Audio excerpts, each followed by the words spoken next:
Hello everyone, मैं जितेंद्र बेनीवाल आप सभी का स्वागत करता हूं आपके अपने ऑनलाइन प्लेटफॉर्म एसपी लेसन्स पे। और आज हमारी जो एक क्वेश्चनों की सीरीज़ है, ये 7वीं सीरीज़ रहने वाली है। तो इसको स्टार्ट करते हैं ज़्यादा देरी न करते हुए। और इसका जो पहला क्वेश्चन है आपकी स्क्रीन पे शो होता हुआ नजर आ रहा है। तो पहला ही क्वेश्चन क्या है, बंगाल विभाजन के रद्द होने के समय भारत का वायसराय कौन था।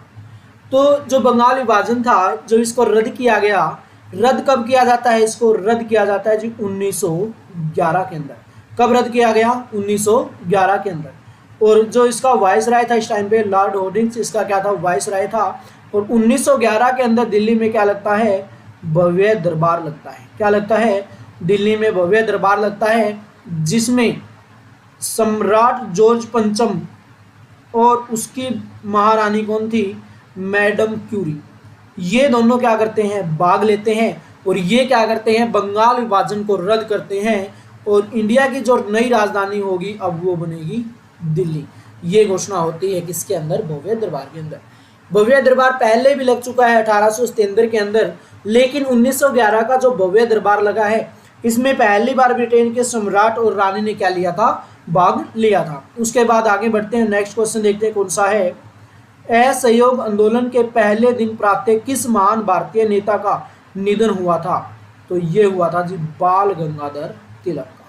किसका निधन हुआ था? बाल गंगाधर तिलक का क्या हुआ था, निधन हुआ था। किस आंदोलन में? असहयोग आंदोलन के पहले दिन प्रातः। उसके बाद नेक्स्ट क्वेश्चन देख लीजिए, महात्मा गांधी ने अपने विचारों का प्रसारण हेतु किस समाचार पत्र का संपादन किया था। तो वो समाचार पत्र कौन सा था, वो था हरिजन। कौन सा समाचार पत्र था? हरिजन समाचार पत्र था। पूना पैक्ट किनके मध्य हुआ था? पूना पैक्ट किसके मध्य हुआ था? तो महात्मा गांधी और भीमराव अंबेडकर के बीच क्या हुआ था, पूना पैक्ट हुआ था। कब हुआ? 1932 के अंदर। कब हुआ था? 1932 के अंदर। और 1932 में ही क्या हुआ था, तीसरा गोलमेज सम्मेलन। 3 गोलमेज सम्मेलन हुए थे हमारे, कब कब? 1930 में पहला होता है, 1931 में दूसरा होता है, और 1932 में तीसरा होता है। और क्वेश्चन यहाँ से यह आता है, किस गोलमेज सम्मेलन के अंदर गांधी ने भाग लिया था। तो दूसरे गोलमेज सम्मेलन के अंदर क्या लिया था, गांधी ने भाग लिया था। उसके बाद कांग्रेस ने गोलमेज कांग्रेस के किस बैठक में भाग लिया था। तो कांग्रेस ने किस बैठक में भाग लिया था, दूसरी बैठक के अंदर। उसके बाद किसने कहा था, यदि मुझे एक से अधिक जीवन मिले तो मैं उन सबको अपने देश के लिए बलिदान कर दूंगा। ये कौन था, ये था करतार सिंह। उसके बाद हम आगे बढ़ते हैं और नेक्स्ट क्वेश्चन देखते हैं कौन सा है। किस नेता ने 1942-43 की घटनाक्रमों को विपत्ति की संज्ञा प्रदान की गई है। तो ये किसने की है, महात्मा गांधी ने।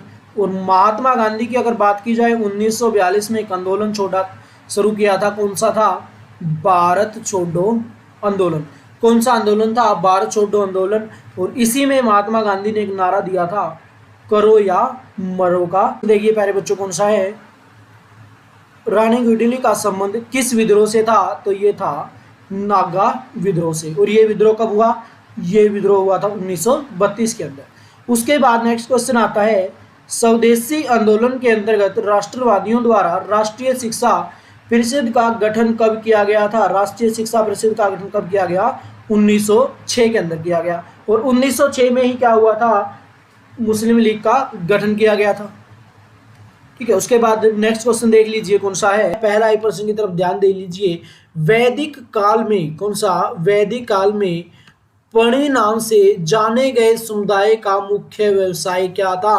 पूछ रहा है ये वैदिक काल के अंदर पणि नाम से जाने गए समुदाय का मुख्य व्यवसाय क्या था। तो इनका जो मुख्य व्यवसाय था वो था व्यापार। क्या था मुख्य व्यवसाय जी? मुख्य व्यवसाय व्यापार था। उसके बाद हम बात करें नेक्स्ट क्वेश्चन की, तो नेक्स्ट क्वेश्चन हमारे आपकी स्क्रीन पे कौन सा जो होता है, फटाफट से कमेंट कर दीजिए। नेक्स्ट क्वेश्चन देख लीजिए, ऋग्वेद में पुत्री, ऋग्वेद में पुत्री के लिए प्रयुक्त शब्द दुहिता क्या है, कौन सा शब्द है? शब्द की तरफ ध्यान दे लीजिए। दुहिता का शाब्दिक अर्थ क्या है? ऋग्वेद में पुत्री के लिए प्रयुक्त शब्द दुहिता का शाब्दिक अर्थ क्या है? तो इसका क्या अर्थ होगा? गाय का दोहन करने वाली। इसका अर्थ क्या है? गाय का दोहन करने वाली क्या होगा इसका अर्थ होगा। उसके बाद हम आगे बढ़ते हैं और नेक्स्ट क्वेश्चन देखते हैं। संगम युग में, क्वेश्चन कौन सा है? संगम युग में तमिलों का सर्वाधिक लोकप्रिय देवता कौन सा है? संगम युग की बात कर रही हैं, तमिलों का सर्वाधिक लोकप्रिय देवता कौन सा है? अगर इसकी बात की जाए तो ये कौन सा है? ये है मुरुगन। कौन सा है? मुरुगन। और कमेंट बॉक्स में मुझे आंसर चाहिए कि ये मुरुगन कौन होता है, कौन सा देवता है। उसके बाद नेक्स्ट क्वेश्चन देख लीजिए। मध्यकालीन भारत यानी कि मुसलमानों के अटैक से क्वेश्चन आया।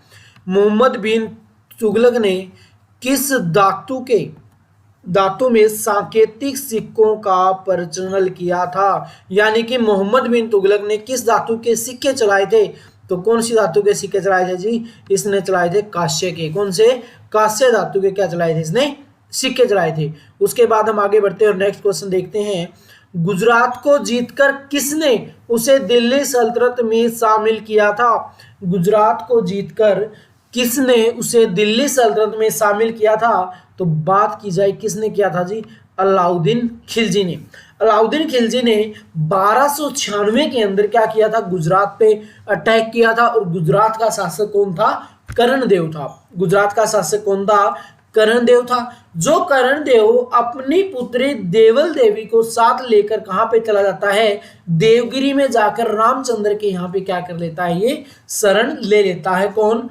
कर्णदेव। कहां का शासक? गुजरात का शासक।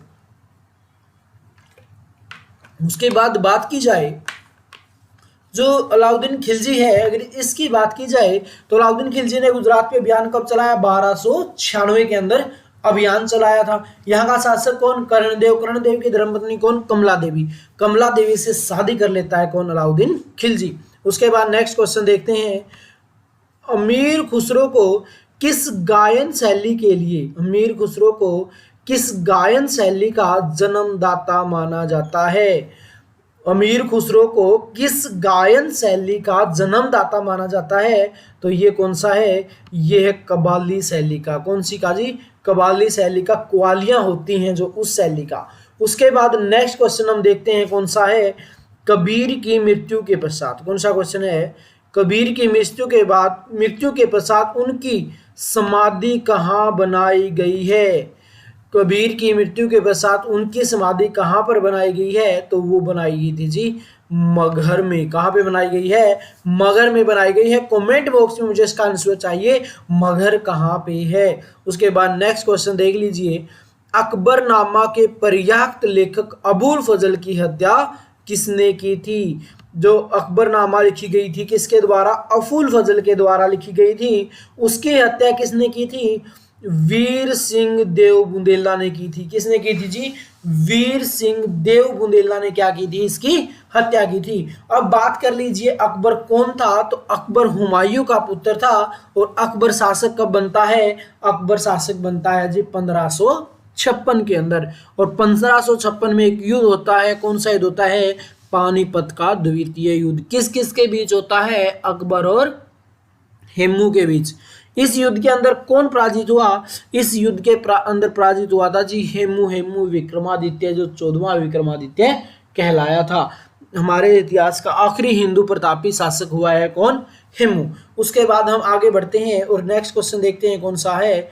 बागी शहजादे खुसरो को आश्रय देने के लिए जहांगीर ने किस सिख गुरु को मृत्यु दंड दिया था? किस सिख गुरु को जहांगीर ने क्या किया था? फांसी दंड दिया था। क्यों? क्योंकि खुसरो शाह की क्या की थी? सहायता की थी। क्वेश्चन यहाँ से ये बनता है, खुसरो की सहायता किसने की? गुरु अर्जुन देव ने। और बात की जाए सिखों को किस गुरु को जहांगीर के द्वारा मृत्यु दंड दिया गया था?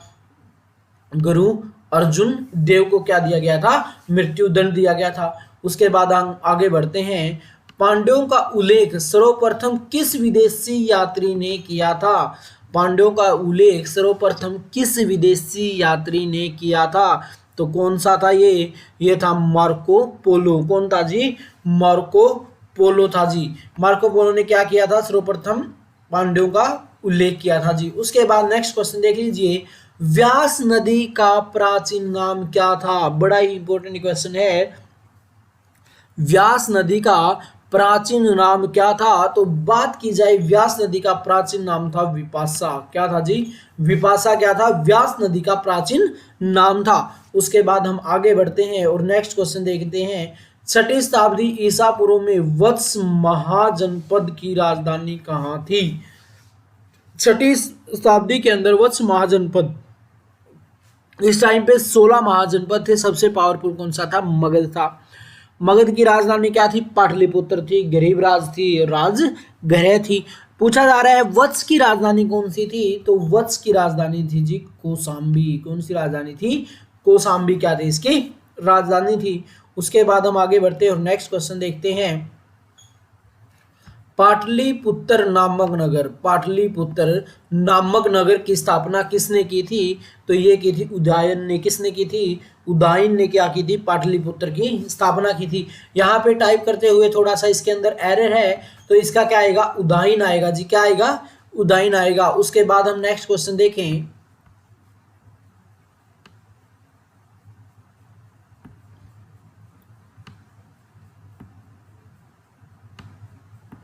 क्या आएगा इसका?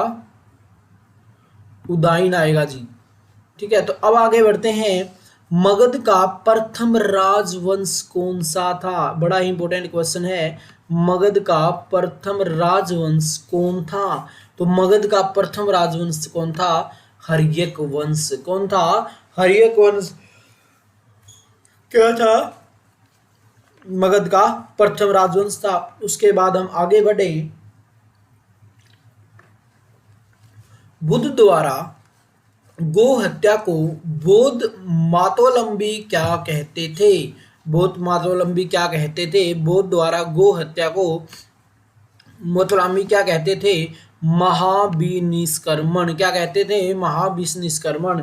कई कई क्वेश्चनों में क्या हो रखा है कि जो टाइप करते हुए जो टाइपिस्ट था उससे गलती हो रखी है, उसमें एरर है।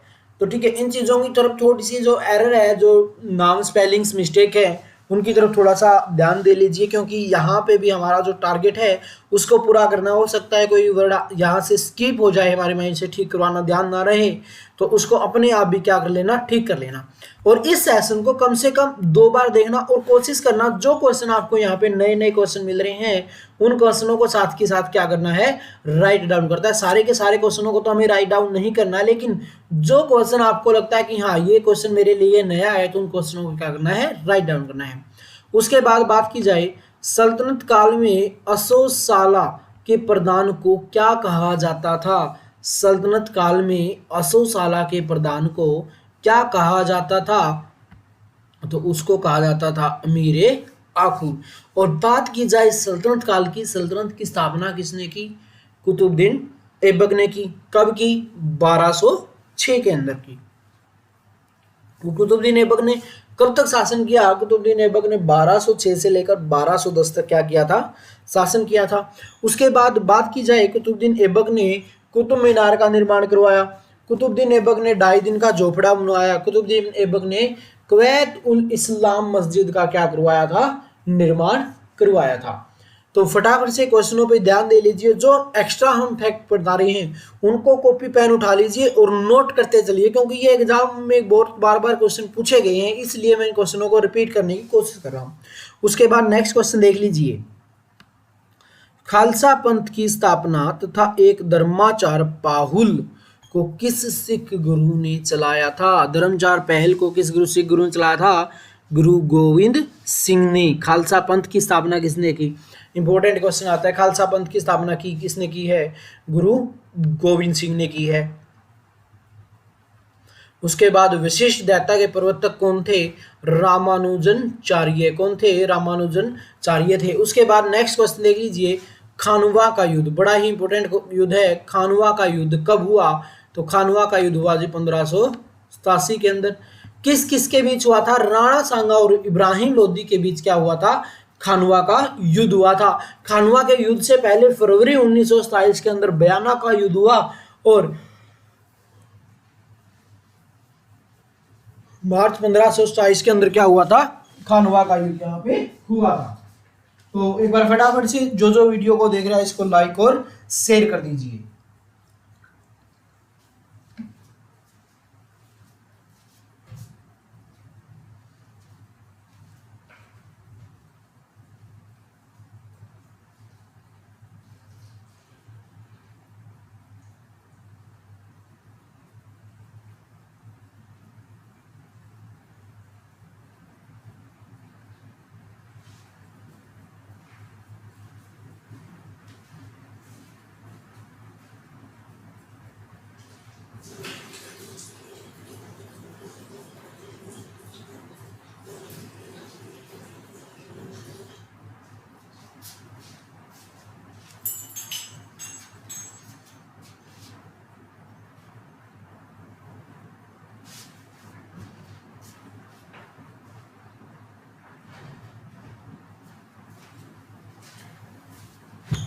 हाँ जी प्यारे बच्चों, थोड़ा सा 1 मिनट वो हो गया क्योंकि थोड़ा नेटवर्क इशू की वजह से 1 मिनट डिले हो गई थी। ठीक है, तो आगे बढ़ते हैं। चलो नेक्स्ट क्वेश्चन बता दीजिए कौन सा है। चोल वंश का संस्थापक कौन था? इंपॉर्टेंट क्वेश्चन है। चोल वंश का संस्थापक कौन था? तो हिस्ट्री की अगर बात करें हम, युद्ध किस किस के बीच हुए और संस्थापक बहुत बार ये पूछे जाते हैं। तो जो चोल वंश का संस्थापक था वो कौन था?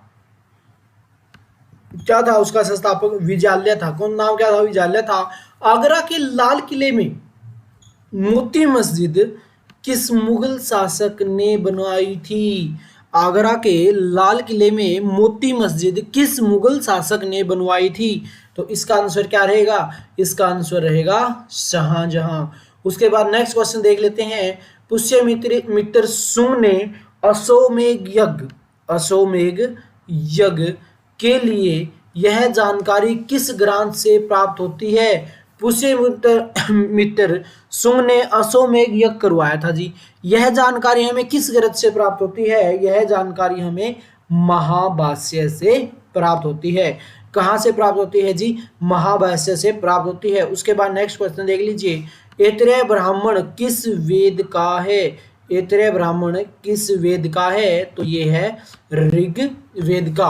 ऐतरेय ब्राह्मण किस वेद का है? तो ये है जी ऋग्वेद का। उसके बाद हम आगे बढ़ते हैं और नेक्स्ट क्वेश्चन देखते हैं कौन सा है।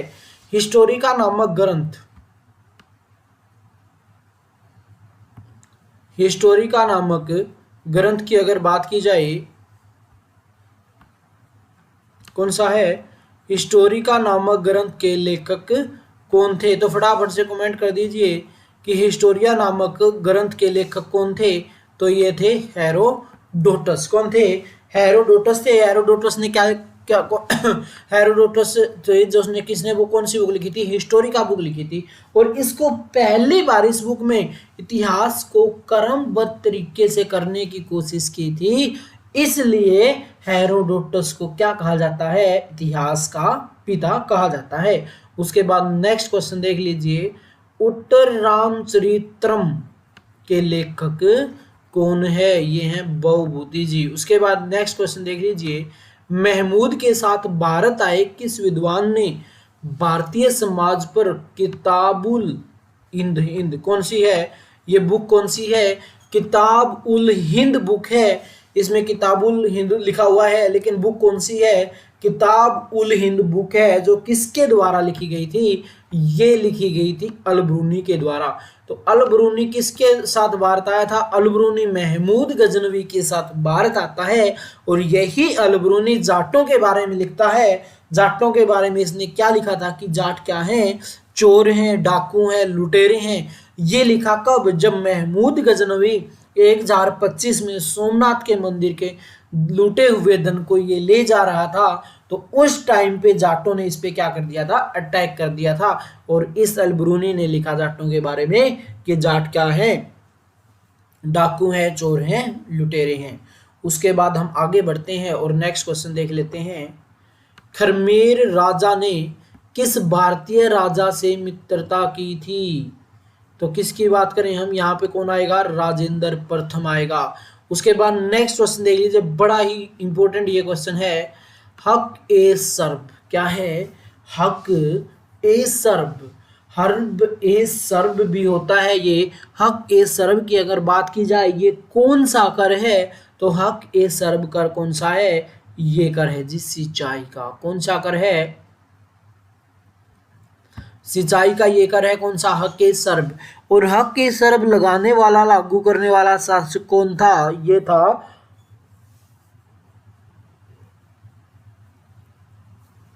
मोहम्मद बिन तुगलक। शासक कब बना था जी, शासक बना था जी 1325 के अंदर। और कब तक रहा था, 1351 तक कहा था। अब बात की जाए दिल्ली सल्तनत का सबसे पढ़ा लिखा व्यक्ति कौन था, वो था मोहम्मद बिन तुगलक। पढ़ा लिखा था इसलिए इसके कुछ नाम पढ़ते हैं, पागल राजा, मूर्ख राजा, रक्त पिपासु, पढ़ा लिखा, अनपढ़, इस प्रकार से इसको नाम दिए गए हैं जी।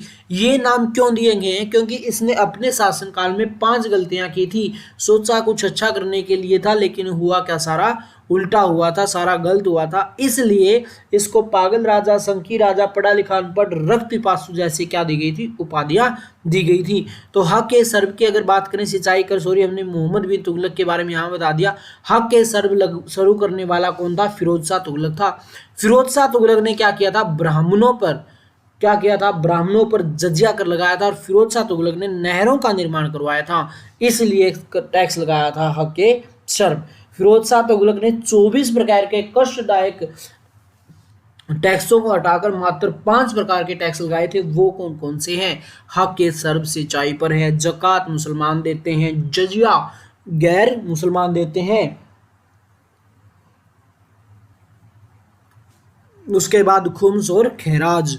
खैराज क्या था, लूटा हुआ सामान था, और खुम्स क्या था, भूमि पर ये टैक्स था। उसके बाद नेक्स्ट क्वेश्चन देख लीजिए कौन सा है,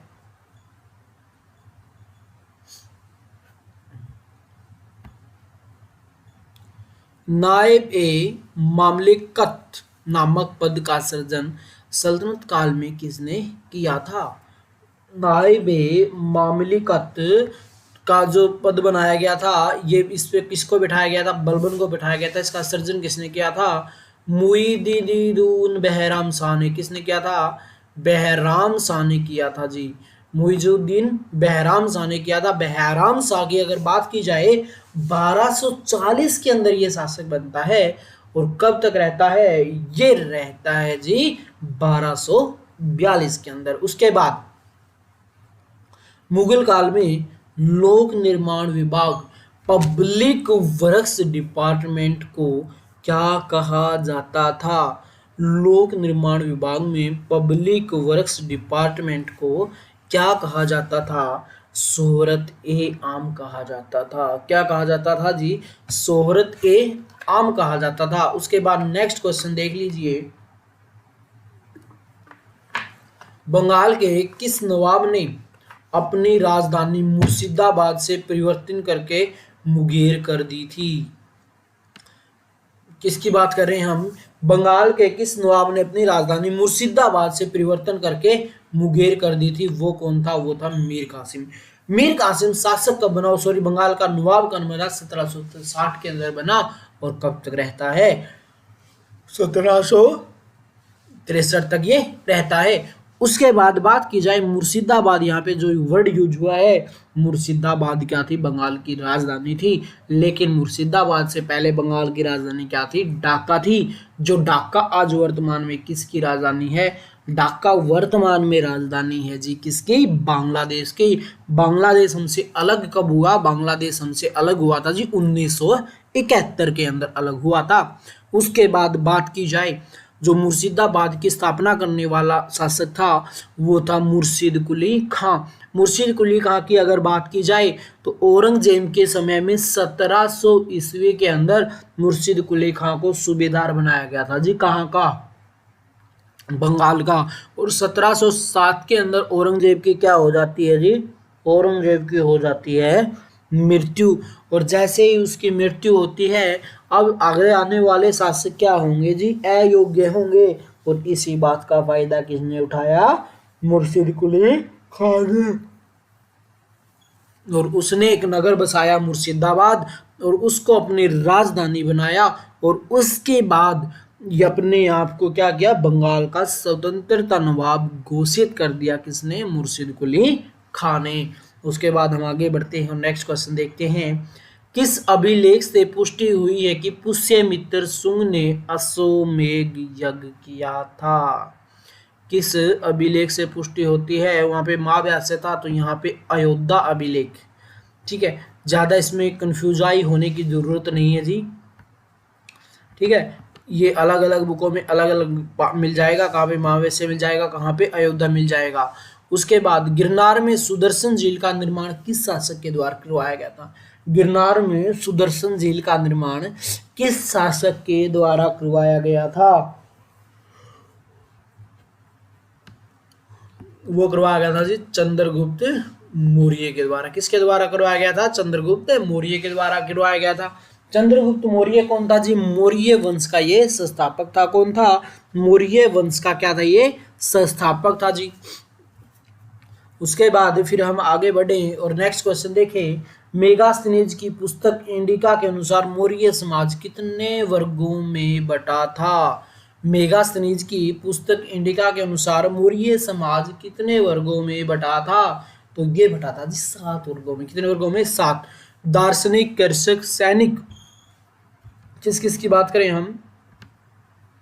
दार्शनिक, कृषक और सैनिक, चरवाहे, शिल्पी, न्यायाधिकारी और पार्षद। कितने थे? 7 थे। दार्शनिक, कृषक, सैनिक, चरवाहे, शिल्पी, न्यायाधिकारी और पार्षद।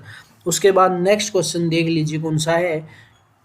कनिष्क की राजधानी कहाँ थी? कनिष्क कनिष्क की राजधानी कहाँ पे थी? इसकी बात अगर की जाए, हम इसके बारे में चर्चा अगर की जाए, कनिष्क की जो राजधानी थी वो थी फिरोजपुर। कहाँ पे? फिरोजपुर यानी कि पेशावर में। कहाँ पे थी जी? पेशावर के अंदर थी। उसके बाद हम आगे बढ़ते हैं और नेक्स्ट क्वेश्चन देखते हैं।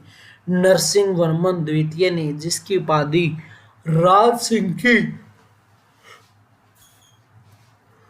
कांची में किस मंदिर का निर्माण करवाया था? तो उत्तर था कैलाश मंदिर का। किसका निर्माण करवाया था जी? कैलाश मंदिर का क्या करवाया था? निर्माण इसने करवाया था। किसने करवाया था? नरसिंह वर्मन द्वितीय ने। तो अब मैं आपसे कमेंट बॉक्स में ये चाहूंगा कि क्या जो कैलाश मंदिर है ये कहाँ पर है और किस देवता के लिए ये प्रसिद्ध है? किस देवता के लिए ये मंदिर प्रसिद्ध है? तो फटाफट से इसका जो आंसर है वो कमेंट बॉक्स में कर देना। और अभी तक मैंने लगभग 7 से 8 क्वेश्चनों के बारे में यहाँ पे चर्चा की थी। 7 से 8 क्वेश्चन मैंने आपको लगभग बता दिए होंगे होमवर्क के लिए। तो इन सारे के सारे क्वेश्चनों का जो आंसर होगा, या तो आप मेरे टेलीग्राम चैनल पे दोगे। टेलीग्राम चैनल का नाम क्या है? GK with Jitendra sir. उस पे दोगे, या फिर इसी के कमेंट बॉक्स में क्या करोगे, आप मुझे इसका आंसर दोगे। उसके बाद हम आगे बढ़ते हैं और नेक्स्ट क्वेश्चन देखते हैं कौन सा है। एलोरा की प्रसिद्ध, सबसे पहले यहाँ से क्वेश्चन ये भी आ जाता है, एलोरा की गुफाएं कहाँ पर है? एलोरा की गुफाएं है जी महाराष्ट्र के अंदर। कहाँ पे है? महाराष्ट्र के अंदर है। तो यहाँ से जो ऊपर का नीचे क्वेश्चन रिपीट हो गया। कैलाश मंदिर कहाँ पे है? महाराष्ट्र में है। कैलाश मंदिर का निर्माण किसने करवाया था? राष्ट्रकूट शासक कृष्ण प्रथम ने करवाया था। ठीक है, किसने करवाया जी? कृष्ण प्रथम ने करवाया। उसके बाद नेक्स्ट क्वेश्चन देख लीजिए। शेरशाह का मकबरा कहाँ पे है? शेरशाह सूरी का मकबरा कहाँ पे है? तो ये जी सासाराम के अंदर। कहाँ पे है जी? सासाराम के अंदर है। उसके बाद नेक्स्ट क्वेश्चन देख लीजिए। सातवाहन वंश का महानतम शासक कौन था? सातवाहन वंश का महानतम शासक कौन था? अगर इसकी बात की जाए तो ये था गौतमीपुत्र सतकर्णी। कौन था? गौतमीपुत्र सतकर्णी था। पहली बार किस अधिनियम के तहत गवर्नर जनरल की कार्यकारी परिषद में विधि निर्माण के उद्देश्य से किस भारतीय को मनोनीत किया गया था? तो वो कौन सी थी? भारतीय काउंसिल अधिनियम 1861 के तहत। प्रश्न क्या है? लोथल कहाँ पर स्थित है? नेक्स्ट प्रश्न देख लीजिए। जो सिंधु घाटी सभ्यता का स्थल है लोथल, ये कहाँ पर स्थित है जी? ये है गुजरात के अंदर। कहाँ पे स्थित है जी? ये गुजरात के अंदर क्या है? स्थित है। कौन सा नगर है गुजरात के अंदर? लोथल यहाँ पे गुजरात के अंदर क्या है? स्थित है। उसके बाद फटाफट से नेक्स्ट क्वेश्चन बता दीजिए।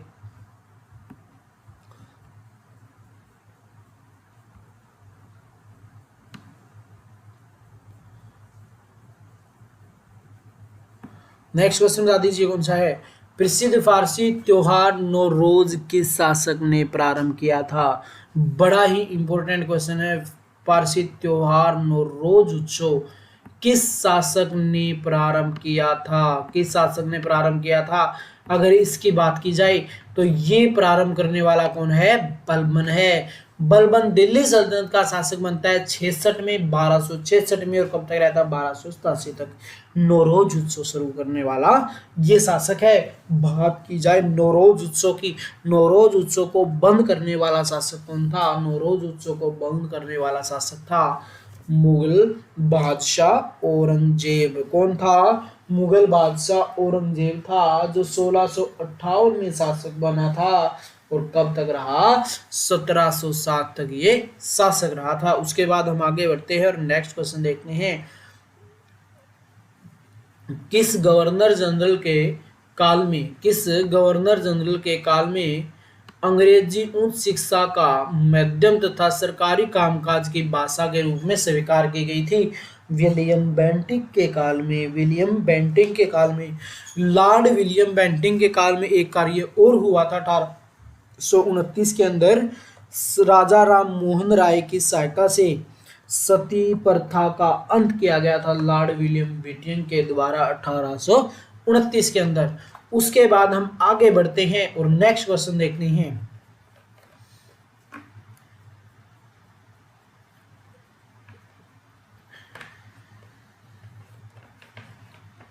दिल्ली के लाल किले के अंदर मोती मस्जिद का निर्माण किसने करवाया था।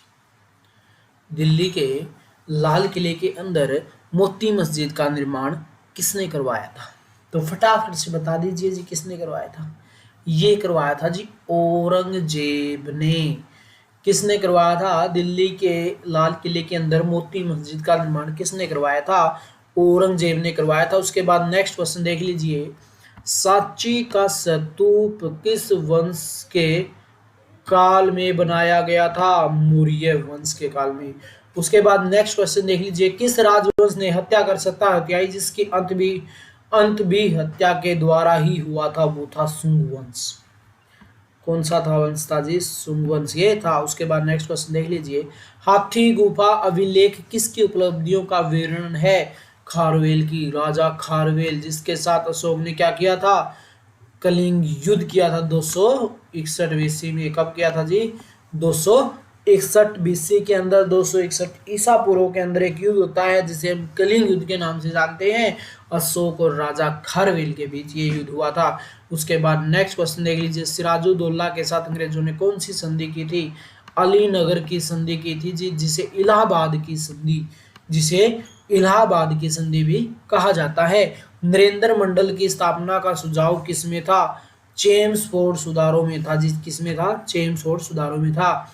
धन निकासी का सिद्धांत का प्रतिपादक कौन था, धन निकासी के सिद्धांत का प्रतिपादक कौन था, तो ये था दादा भाई नौरोजी।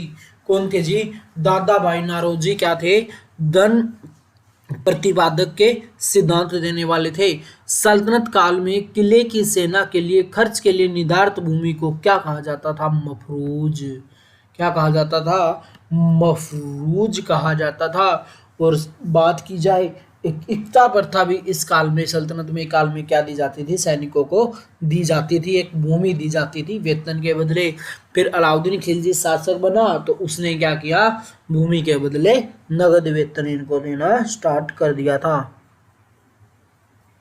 और उसके बाद हम आगे बढ़ते हैं और नेक्स्ट क्वेश्चन देखते हैं कौन सा है।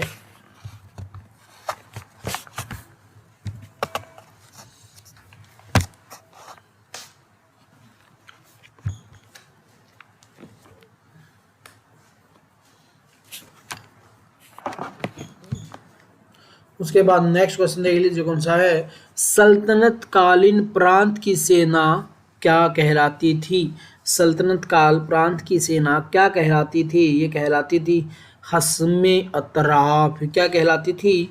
हस्मे अतराफ कहलाती थी। उसके बाद नेक्स्ट क्वेश्चन देख लीजिए। ग्वालियर अभिलेख के अनुसार अरबों को सिंध से आगे बढ़ने से किसने रोका? ग्वालियर अभिलेख के अनुसार अरबों को सिंध से आगे बढ़ने से किसने रोका था? तो ये रोका था जी नागभट्ट ने। किसने रोका था? नागभट्ट ने ये इसको रोका था। किसको? अरबों को। उसके बाद आगे बढ़ते हैं, नेक्स्ट क्वेश्चन देखते हैं। महाराजा रणजीत सिंह के हाथ किसके विचार विमर्श के परिणाम स्वरूप अमृतसर की संधि हुई थी? Sir Charles Metcalfe. Sir Charles Metcalfe. फटाफट से कमेंट बॉक्स में आंसर चाहिए मुझे कि ये संधि कब हुई थी? अमृतसर की संधि कब हुई थी? तो अमृतसर की संधि कब हुई थी? सर चार्ल्स मेटकोफ यानी कि अंग्रेजों और महाराजा रणजीत सिंह के बीच। उसके बाद नेक्स्ट क्वेश्चन। किसके शासक के शासनकाल में बहमनियों ने अपनी राजधानी गुलबर्ग से स्थानांतरित कर बिदर बनाई थी? बिदर बनाई थी। तो किसने बनाई थी जी? अहमद शाह के शासनकाल में। किसके शासनकाल में? अहमद शासन के शासनकाल में। सोमनाथ के मंदिर पर महमूद गजनवी के आक्रमण के समय वहां का शासक कौन था? तो वहां का शासक कौन था जी? भीमदेव प्रथम या भीम प्रताप प्रथम था। और ये हमला कब किया था जी? ये हमला किया था 1025 ईस्वी में। कब किया था जी ये हमला? ये हमला किया था जी 1025 के अंदर क्या किया था? ये हमला किया था।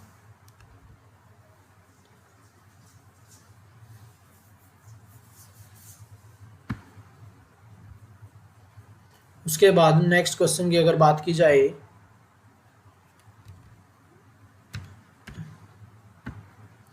तो नेक्स्ट क्वेश्चन कौन सा है? फतूत उस सुल्तानी की रचना किसने तथा कब की थी? इसामी ने की थी जी 1350 ईस्वी में। सतकर्णी की मृत्यु के पश्चात किसके दो अल्पवयस्क पुत्रों की वेदश्री और शक्तिश्री का संरक्षण किसने किया था? उत्तर क्या है? नागनिका ने किया था। हाल ही में गाथा सप्तशती नामक ग्रंथ की रचना किस भाषा में हुई है? प्राकृतिक भाषा में। कौन सा शासक प्रत्येक 5वें वर्ष प्रयाग में धार्मिक सम्मेलन किया करता था?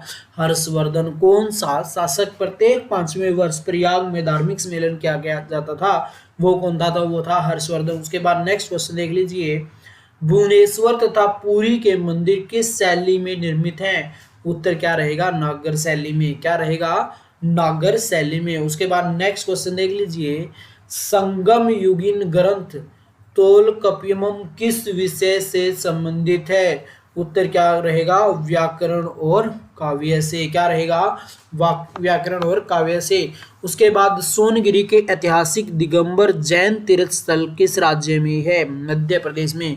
महाराष्ट्र में गणपतिपुरों की श्री गणेश राष्ट्रीय चेतना लाने के लिए किसने किया था? बाल गंगाधर तिलक ने किया था।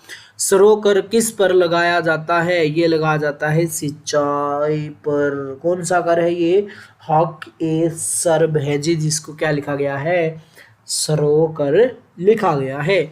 उसके बाद हम आगे बढ़ते हैं और नेक्स्ट क्वेश्चन देखते हैं। आजीविका संप्रदाय के संस्थापक कौन है? आजीविका के संस्थापक कौन है? ये है मखबली गौशाला। कौन है? मखबली गौशाला। उसके बाद नेक्स्ट क्वेश्चन देख लीजिए। अंग्रेजों के शासनकाल में भारत के आर्थिक दोहन के सिद्धांत का प्रतिपादन किसने किया था?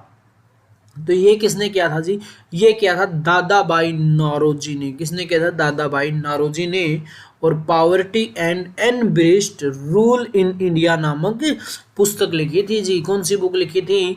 दादाबाई नौरोजी ने इकोनॉमिक्स का सिद्धांत दिया था। Poverty and British rule in India नामक अपनी पुस्तक लिखी थी जी। उसके बाद next question. Raoult act Bharat में कब लागू हुआ? रोल्ट एक्ट भारत में कब लागू हुआ? और रोल्ट एक्ट की अगर बात की जाए तो ये भारत में लागू हुआ जी 1919 के अंदर। और इसी एक्ट की अगर बात की जाए तो इस एक्ट में क्या किया गया था? सिखों को स्पेशल अधिकार दिए गए थे। उसके बाद विक्रम संवत कब से प्रारंभ हुआ था? विक्रम संवत कब से प्रारंभ हुआ था? तो 58 ईसा पूर्व से क्या हुआ था? विक्रम संवत प्रारंभ हुआ था। उसके बाद नेक्स्ट क्वेश्चन हम देखें। बाणा बनावली का प्राचीन स्थल है जहां 1973-74 की खुदाई में सिंधु सभ्यता के अवशेष मिले हैं।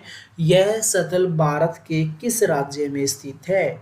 तो जो बनावली है, बनावली की बात की जाए तो बनावली कहाँ पे पड़ता है जी? ये पड़ता है जी हिसार के अंदर, सॉरी हरियाणा के हिसार के अंदर पड़ता है बनावली।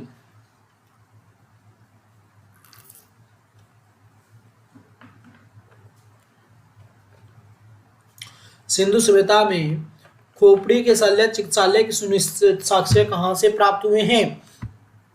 ये प्राप्त हुए जी कालीबंगा से। उसके बाद बात की जाए यहाँ पे, कालीबंगा कहाँ पे है जी? कालीबंगा है जी राजस्थान के अंदर। कहाँ पे है? राजस्थान के अंदर। उसके बाद नेक्स्ट क्वेश्चन देख लीजिए, ऋग्वेद में ऐसी कन्याओं के उदाहरण भी मिलते हैं जो दीर्घ काल तक अथवा अजीवन अविवाहित रहती थी। ऐसी कन्याओं को क्या कहते हैं? ऐसी कन्याओं को कहते हैं एमाजू। क्या कहते हैं? एमाजू कहते हैं। किन कन्याओं को? जो सारी की सारी उम्र क्या करती थी? अविवाहित रहती थी, शादी वो कभी करती ही नहीं थी, उनको क्या कहते थे? एमाजू कहते थे। उसके बाद बात की जाए, महात्मा बुद्ध के समय कोसल देश का कौन सा राज करता था? कौशल देश में कौन राज करता था? उत्तर है प्रेषणजीत। प्रेषणजीत क्या नाम उसका? प्रेषणजीत नाम है जी। उसके बाद नेक्स्ट क्वेश्चन हम यहाँ पे अगर देखें तो कौन सा, एक बार फटाफट से कमेंट कर दीजिए।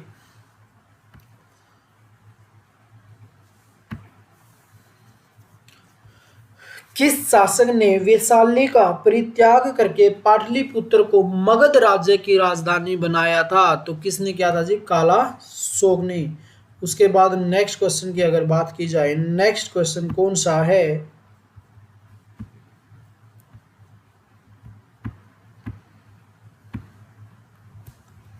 अशोक के किस शिलालेख में कलिंग युद्ध का वर्णन है? अशोक के किस युद्ध में कलिंग युद्ध का वर्णन है? तो वो शिलालेख कौन सा है जी? वो शिलालेख है 13वां। कौन से अभिलेख में? 13वें शिलालेख में क्या है? अशोक का जिक्र मिलता है। उसके बाद पुष्यमित्र शुंग ने किस शासक की हत्या करके पाटलिपुत्र की गद्दी पर अधिकार कर लिया था? तो वो कौन था? बृहदरथ की। कौन था? बृहदरथ की हत्या करके पुष्यमित्र शुंग ने क्या किया था? शासक की हत्या की और पाटलिपुत्र पर अधिकार कर लिया। पाटलिपुत्र की स्थापना किसने की थी? उदयन ने की थी। बात की जाए पटना की स्थापना किसने की थी? तो शेरशाह सूरी ने किया था। क्वेश्चन पूछा जाए पटना का प्राचीन नाम क्या है? पटना का प्राचीन नाम है पाटलिपुत्र। उसके बाद हम आगे बढ़ते हैं और नेक्स्ट क्वेश्चन देखते हैं, 40 गुलामों के दल का विनाश किस सुल्तान ने किया था? 40 गुलामों का दल यानी कि 40 दल का जो विनाश किया था वो किसने किया था? वो किया था जी बलबन ने। दिल्ली सल्तनत का अंतिम शासक कौन था? इब्राहिम लोदी था जी, जो बाबर के साथ 1526 में युद्ध करता है और उस युद्ध में मारा जाता है। युद्ध करता है और क्या होता है? उस युद्ध में ये मारा जाता है। अब आगे की बात की जाए, आगे जब हम पढ़ें तो हम यहाँ पे चर्चा करेंगे किसके बारे में? इब्राहिम लोदी के बारे में। इब्राहिम लोदी का पानीपत का प्रथम युद्ध था बाबर और इब्राहिम लोदी के बीच 21 अप्रैल 1526 को। इस युद्ध में इब्राहिम लोदी मारा जाता है। युद्ध स्थल पे मारा जाने वाला दिल्ली सल्तनत का पहला ये शासक था। बाबर जैसे इब्राहिम लोदी की हत्या करता है, दिल्ली पे अधिकार कर देता है और मुगल वंश की क्या करता है? नींव डाल देता है, मुगल वंश की स्थापना कर देता है और बाबर 1530 तक क्या करेगा? भारत पे शासन करेगा।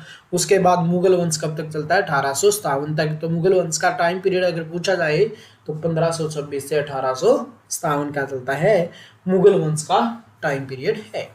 उसके बाद हम आगे बढ़ते हैं और नेक्स्ट क्वेश्चन देखते हैं, क्लाइव ने सैनिक सुधारों के लिए सेना को 3 भागों में बांटा था। सेना का एक भाग मुंगेर से, दूसरा भाग बांकीपुर से नियुक्त किया गया, तीसरा भाग कहां से नियुक्त किया गया था? इलाहाबाद से नियुक्त किया गया था।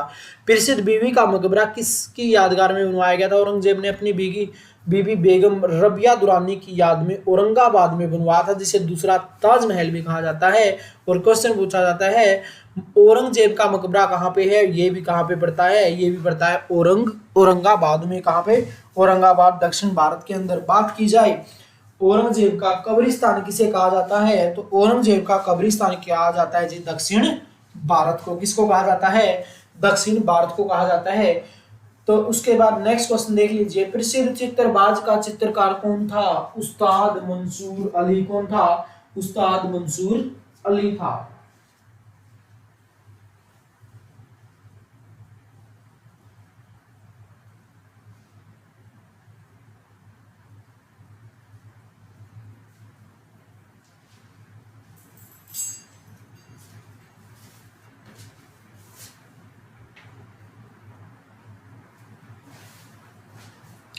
प्रसिद्ध ग्रंथ सिद्धांत शिरोमणि और लीलावती के लेखक कौन थे? तो बड़ा इंपॉर्टेंट क्वेश्चन है, बहुत बार एग्जाम में पूछा जाता है।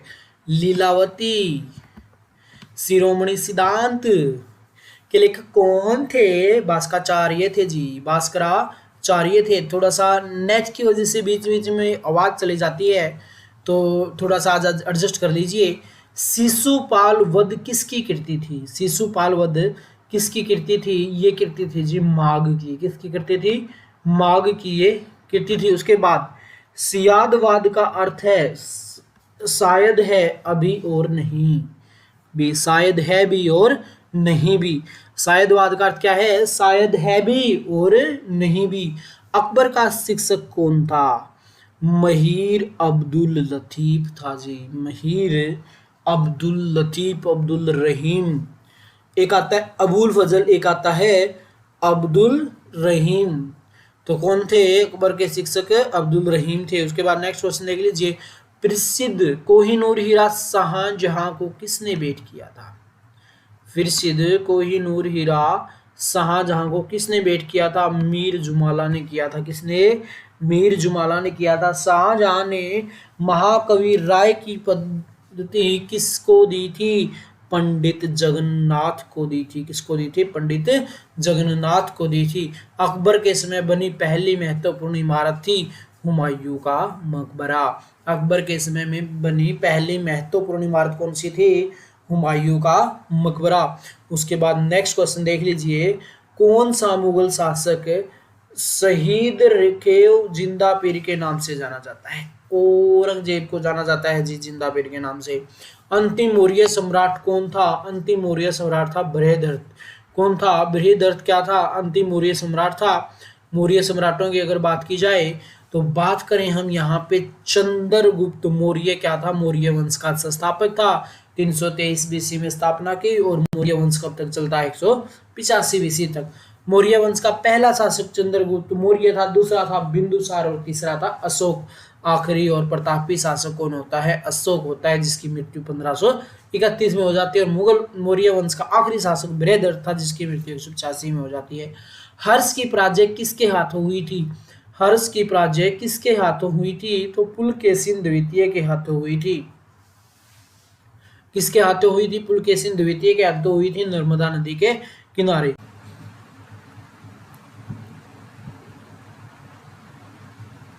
संविधान को 22 भागों में बांटा गया था तथा प्रत्येक भाग में अनेक अनुच्छेद हैं। नागरिकों की 6 स्वतंत्रताएं, भाषण अभिव्यक्ति की स्वतंत्रता, सभा सम्मेलन करने की स्वतंत्रता, समुदायों के निर्माण की स्वतंत्रता, देश के सभी भागों में घूमने या फिरने की स्वतंत्रता, कोई भी व्यवसाय अपनाने की स्वतंत्रता का आदि उल्लेख किया गया है। ये किसके अंदर किया गया है? तो बात की जाए यहाँ पे भाग नंबर 3 के अंदर। और आर्टिकल कौन सा है? 19वें आर्टिकल के अंदर। आर्टिकल 19A की बात की जाए, इसके अंदर क्या है? प्रेस को स्वतंत्रता। बहुत बार एग्जाम में क्वेश्चन पूछा जाता है कि मीडिया को राइट्स कहाँ पे दिए गए हैं, तो 19A के अंदर क्या दिए गए हैं? मीडिया को राइट्स दिए गए हैं। आर्टिकल जो 19 है ये हमें 6 प्रकार की आज़ादी देता है, जिसे हम अभिव्यक्ति की आज़ादी देते हैं। तो इसके बाद हम आगे बढ़ते हैं और नेक्स्ट क्वेश्चन देखते हैं कौन सा है। प्रारंभ में संविधान 7 प्रकार के मौलिक अधिकारों का उल्लेख किया गया था, परंतु किस संविधान संशोधन द्वारा संपत्ति के अधिकार को मौलिक अधिकारों की सूची से हटा दिया गया? तो ये कौन सा था? 44वां संविधान संशोधन 1978 के अंदर। यहाँ पे टाइप करते हुए एरर है, तो इस क्या आएगा यहाँ पे? यहाँ पे आएगा 1978। उसके बाद नेक्स्ट क्वेश्चन देख लीजिए, सरकारी शिक्षण संस्थानों में धार्मिक शिक्षा का निषेध संविधान के किस अनुच्छेद के अंतर्गत किया गया है? तो अनुच्छेद 28 के अंतर्गत ये किया गया है। उसके बाद शासन की किसी भी संभावित दमनकारी नीति से नागरिक हितों के शिक्षार्थ संविधान द्वारा नागरिकों का कौन सा अधिकार प्रदान किया गया है जिसके अंतर्गत वे न्यायालय की शरण ले सकते हैं? तो ये क्या है? संवैधानिक उपचारों का अधिकार। कौन सा? संवैधानिक उपचारों का अधिकार आर्टिकल 32 के अंदर कहा गया है। इसके अंदर हम आर्टिकल 32 के आधार पर हमारे फंडामेंटल राइट्स को लेकर कहाँ पे जा सकते हैं? सुप्रीम कोर्ट में हम जा सकते हैं। भारत में सर्वप्रथम उच्चतम न्यायालय की स्थापना का प्रावधान किस अधिनियम द्वारा किया गया था? तो अधिनियम कौन सा था? Regulating act 1773। लेकिन स्थापना कब हुई थी? 1774 के अंदर हुई थी। और कहाँ पे हुई थी? ये हुई थी कोलकाता के अंदर। और इसके जो मुख्य न्यायाधीश थे वो कौन थे? सर एलिजा इपेस के मुख्य न्यायाधीश थे। उसके बाद नेक्स्ट क्वेश्चन देख लीजिए, संविधान में सम्मिलित नीति निर्देशक तत्व आयरलैंड, संघीय शासन प्रणाली, कनाडा और आपातकालीन उपबंध, जर्मनी, गणतांत्रिक व्यवस्था, फ्रांसीसी मूल कर्तव्य, सोवियत संघ संशोधन की प्रक्रिया, दक्षिण अफ्रीका से संविधान से प्रभावित है। संसदात्मक लोकतांत्रिक प्रणाली कहाँ से प्रेरित की गई है? तो ये की गई है जी ब्रिटेन से। तो बात की जाए यहाँ पे नीति निर्देशक तत्वों की, तो जो नीति निर्देशक तत्व हैं किस आर्टिकल में आते हैं? 36 से लेकर 51 आर्टिकल के अंदर ये आते हैं। किस संविधान संशोधन को मिनी संविधान या मिनी कॉन्स्टिट्यूशन कहा जाता है? लघु संविधान कहा जाता है। तो ये कहा जाता है 42वें संविधान संशोधन को। और 42वां संविधान संशोधन कब हुआ था? ये हुआ था 1946 के अंदर। 1976 के अंदर क्या हुआ था? ये संविधान संशोधन हुआ था। और 44वां कब हुआ था? 1978 के अंदर ये किया गया। बॉम्बे राज्य को विभाजित करके महाराष्ट्र एवं गुजरात के नए राज्य कब बनाया गया? तो नया राज्य कब बनाया गया था? 1960 के अंदर। तो प्यारे बच्चों, आज का ये था हमारा लास्ट सेशन। और इसके बाद हम कल मिलेंगे रात को 9 बजे हमारे 8वें सेशन के अंदर। हमने 7 सेशन यहाँ पे कर लिए हैं जिसमें हमने क्वेश्चनों की सीरीज की है। कल हमारा जो सेशन रहेगा वो 8वां रहेगा और टाइम रहेगा उसका 9 PM का। क्या टाइम रहने वाला है? 9 बजे का उसका टाइम रहने वाला है। तो कल 8वां सेशन देखना नहीं भूले। तो आज के लिए इतना ही। इसको ज़्यादा से ज़्यादा लाइक और शेयर कर दीजिए। तो आज के लिए इतना ही। Bye bye.